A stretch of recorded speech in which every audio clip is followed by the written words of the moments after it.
भगवते वासुदेवाय. थोडंच म्हणायचं नाही. ज्ञानेश्वर माऊली म्हणतात जयाच्या वाचे पुढे भोजे नाम नाचत असे माझे जे जन्म सहस्त्र ओळखीचे एक वेळी आवया. असं हे नाम तोंडाला येणं दुर्लभ आहे. म्हणून असणार पटापट देवाचे नाव घ्यायचे. नवऱ्याचे एका दिवस नाही घेतलं जमते देवाचे घ्यायचे. चला वाचा घे. तुम्ही नाव घ्या ना आता अगोदर. तुम्ही म्हणा म्हणतील ना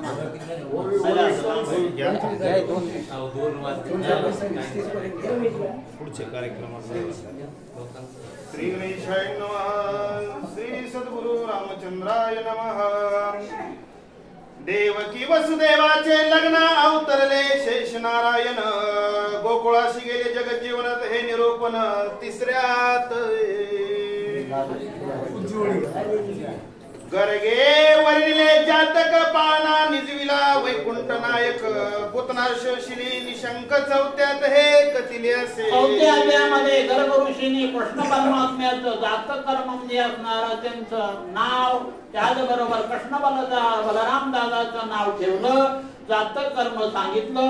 याला म्हणजे पुढे चालून 16,108 बायका होणार आहे. सगळे दैत्य मारणार आहे. अशा प्रकारची कथा आपण असणार चौथ्या अध्यायामध्ये ऐकलेली आहे. पाचव्या तंत्रणावर येऊन श्रीकृष्णाशी नेले उचलून नाना क्रीडा रसधावून मोहिले म्हणा सर्वांचे. चौथ्या अध्यायामध्ये पुतना नावाच्या असणाऱ्या मावशीचा नाश केला. 5 प्राण रक्त शोधून.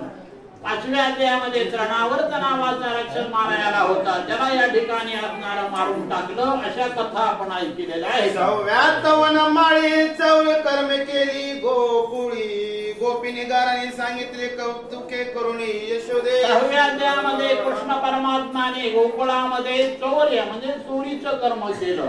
हे सगळं टोटल भागवत ग्रंथ आपल्याला बाह्य रूपाने ऐकला तर विनोद हास्य वाटतंय. पण सगळं अध्यात्म आहे त्याच्यामध्ये. कोणतं चौर्य केलं? चित्ताची चोरी केली. आणि म्हणून तुकाराम महाराजांनी गौडण केली. हरिले माझे चित्त भार वित्त विसरले.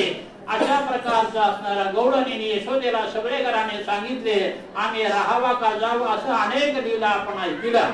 7व्यात हे कथन दशावतार लीला पूर्ण. गोपी सिदावी श्रीकृष्ण सांगती पूर्ण यशोदेसी. 7व्या अध्यायामध्ये कृष्ण परमात्माच्या 10 अवताराचं वर्णन केलंय. आणि गोपी सर्व असणारे यशोदेला काय काय अवतार घेतले कशा लीला केले हे सांगू लागले. मत्स्य कस्य वराह वामन परशुराम राम कृष्ण बौद्ध कलंकी अशा 10 अवताराच्या लीला झाल्या त्या ऐकल्या 7व्या अध्यायामध्ये. 8व्या माझी कथन पद्मपुरीचे समत पूर्ण. राधेने कृष्ण घराशी नेऊन खेळविला बहुसाल. संजय स्वामी म्हणतात 8व्या अध्यायामध्ये पुन्हा पद्म पुराणाचा असणारा आधार घेतला. आणि कृष्ण परमात्माने या ठिकाणी रडताच राहिना गेला. यशोदेला अनेक प्रकारे समजविलं. राधा आली आणि राधेला सांगितलं. याला 1 घंटाभर त्याला घरी. आणि म्हणून घरी येऊन असणारा राधेला घेऊन गेले. आणि राधेने कृष्ण परमात्माला असणारा भक्ती रूपानं भोगला. अशा कथा विस्तारानं आपण 8व्या अध्यायामध्ये ऐकल्या. ओम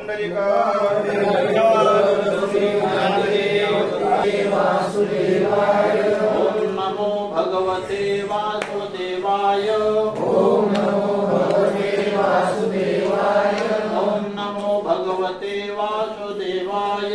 ओम नमो भगवते वासुदेवाय. पद्मपुराणीचे संबंध पूर्ण. राधेने कृष्ण घराशी नेऊन खेळविला बहुसाल. 9व्यात हेची कथेची प्रौढी. कृष्णे केल्या भौत कोडी. माया उकळी बांधी तातडी. यमला अर्जुन उतरिले. 9व्या अध्यायामध्ये कृष्ण परमात्माने गोकुळामध्ये हरीशी समर्पिले अन्न रास क्रीडा संपूर्ण. 17व्यात कथिले. 16व्या अध्यायामध्ये कृष्ण परमात्माने या ठिकाणी असणारा जेवढ्या ब्राह्मण पत्नी होत्या आणि त्यांना या ठिकाणी असणारा ब्राह्मण यज्ञ करायले होते. ब्राह्मण म्हणजे असणारा कृष्णाला अन्न द्यायचं नाही. परंतु कृष्ण परमात्माने या ठिकाणी सर्व गौळणी कोणत्या ब्राह्मण पत्नीकडून असणारा अन्न ग्रहण केलं. 16व्या अध्यायामध्ये असणारा कृष्ण परमात्माने पूर्ण पौर्णिमेच्या असणाऱ्या दिवशी या ठिकाणी शरद पौर्णिमेला 16,108 गवळणी बरोबर रास क्रीडा केली अशी कथा आपण ऐकली. 18व्यात निरूपण अक्रूर कृष्णासी गेला घेऊन 19 अध्याय कंसवधून राज्य दिले उग्रसेना. 8व्या अध्यायामध्ये मथुरेतून असणारा क्रूर आला, कृष्ण परमात्मा बलराजाला घेऊन गेले आणि या ठिकाणी 19व्या अध्यायामध्ये कृष्ण परमात्माने असणारा कुवल नावाचा हत्ती मारला, अनेक लीला केल्या आणि शेवटी या ठिकाणी कंसाला मारलं अशी कथा आपण ऐकलेली आहे. 20वा अध्याय अति सुरस श्रीकृष्ण शरण सांदीपनास अद्भुत कथिला ज्ञान रस गुरु शिष्य लक्षणी. 20वा अध्याय सुरस म्हणजे ज्ञान कथा आहे आणि स्वतः ब्रह्मांडानायक कृष्ण परमात्मा स्वतः संदीपान ऋषी गुरुला शरण गेले. देवगुरुचा गोड गोड कथा आपण ऐकलेल्या आहेत आणि म्हणून अपरोक्ष ज्ञान असणार त्या अध्यायामध्ये आपण ऐकलेलं आहे. 20वा अध्याय का टाकला श्रीधर स्वामींनी? भयंकर अवतारी पुरुष होते ते. तुम्हा आम्हाला 20वा संसारामध्ये कुठंच नाही.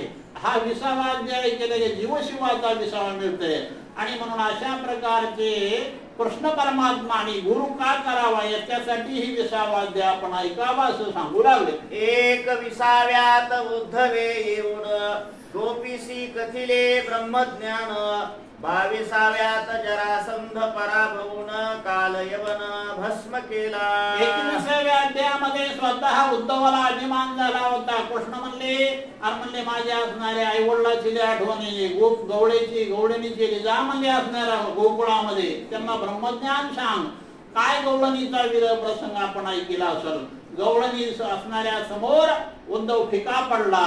त्यानंतर कृष्ण परमात्माने या ठिकाणी असणारा जरासंध नावाचा असणारा बलशाली पराक्रमी असणारा राजा मारला. ज्या जरासंधाला 17 वेळा बांधून आणलं होतं. जरासंधाच्या साह्यार्थ कृष्ण परमात्मा या असणारा उडी मारून गेल्यानंतर काल येऊन म्हणला मी मारतो त्या गवळ्याच्या पोराला. जे पळाला का नाही काळ येऊन एका गुहेमध्ये लपडा तिथं मुचकुंद नावाचा राजा झोप घेत होता. कृष्ण परमात्माने मुचकुंदाच्या अंगावर पितांबर टाकला आणि असणारा काल येऊन आल्याबरोबर म्हणला इथं झोपला का उठ असणारा असं म्हणल्याबरोबर असणारा बघितल्याबरोबर असणारा मुचकुंदाच्या दृष्टीनं काल येऊन जळाला. अशा कथा आपण ऐकल्या. 23वा 24वा सार येथे कथिले रुक्मिणी स्वयंवर 25व्यात सर्वेश्वर जावबंती परनोनी. 23 आणि 24व्या अध्यायामध्ये सार सांगतात. इथं रुक्मिणीला असणारा वरला म्हणतात आणि म्हणून असणारा भीमक राजाची मुलगी तिनं पत्र पाठवलं द्वारे केला. सुदेव ब्राह्मण गेले विस्ताराने ऐकला असेल तुम्ही आणि म्हणून असणारा 23-24 मध्ये या ठिकाणी रुक्मिणीचा विवाह कसा झाला काही नाही हे ऐकलं. 25व्या अध्यायामध्ये या ठिकाणी असणारा शमंतक नावाच्या मण्यासाठी कृष्ण परमात्माने जांबवंती 26व्यात कृष्ण नायिका आलेल्या षोडश सहस्रकोटिका 27व्यात रुक्मिणी विनोद रेखा आणि प्रद्युम्न उपजला. 26व्या अध्यायाच्या ठिकाणी 16,000 कृष्ण नायिका या ठिकाणी ज्या नरकासुराच्या बंदीखान्यात होत्या त्यांना मुक्त केलं, त्या आणल्या आणि पुढे या ठिकाणी 27व्या अध्यायामध्ये रुक्मिणी मातेचा आणि श्रीकृष्ण भगवंताचा विनोद झाला आणि पुढे या ठिकाणी प्रद्युम्नाचा जन्म झाला. 28व्यात उखा हरण भुजाचे पुनीत राशीला बाण 29व्यात दरिद्र हरण समुद्रास सुदाम्याचे पै केले. 28व्या अध्यायामध्ये उखा आणि अनिरुद्ध यांचा असणारा विवाह या ठिकाणी झाला. उखेचं हरण असणार केलं ही कथा ऐकली. त्या निमित्तानं बाणासुराचे हजारो हात या ठिकाणी श्रीकृष्ण परमात्म्यानं छेदन केले. 2च हात या ठिकाणी शिल्लक ठेवले. पुन्हा असणारा 29व्या अध्यायामध्ये सुदामा भक्त महान असा असणारा भक्त त्याचा जे असणारा दरिद्रपणा होता तो भगवंतानं घालवला आणि आपल्यासारखं त्याला बनवलं. 30व्यात सत्यभामेचा विनोद नारदाशी झाड दिला गोविंद 31व्यात गौडाचा गर्वमद हनुमंत हाती हरेला. 30व्या अध्यायामध्ये आणखी सत्यभामेची विनोद नारदांनी असणारा केला. नारदांनी सांगितलं श्रीकृष्णाला दान द्या आणि असणारा श्रीकृष्णाचं दान या ठिकाणी दिलं, तुला दान या ठिकाणी झालं. हे सगळी कथा आपण 30व्या अध्यायामध्ये ऐकली. 31व्यामध्ये गरुडाला झालेला गर्व हनुमंतरायाच्या हातानं घालवला. 32व्यात सुभद्रा हरण नारदाशी घरोघरी कृष्ण दर्शन.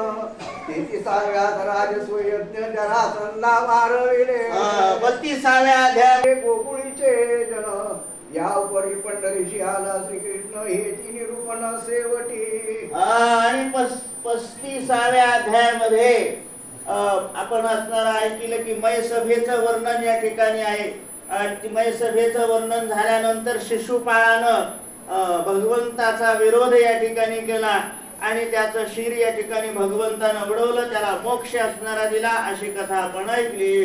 ऐसा 36 अध्याय हा ग्रंथ हरिविजय यथार्थ सदा अवलोकत भक्त संत विवेक दृष्टी करोनी. 36व्या अध्यायामध्ये आताच आपण ऐकलं ग्रहण यात्रेचं निमित्त साधून जुन्या मित्रांची भेट भगवंतानं घेतली आणि गोकुळीचे लोक या ठिकाणी भेटले. पंढरीच्या ठिकाणी परमात्म्याचं आगमन झालं. ही कथा आपण ऐकली म्हणतो. पंढरी येऊन 4 योजने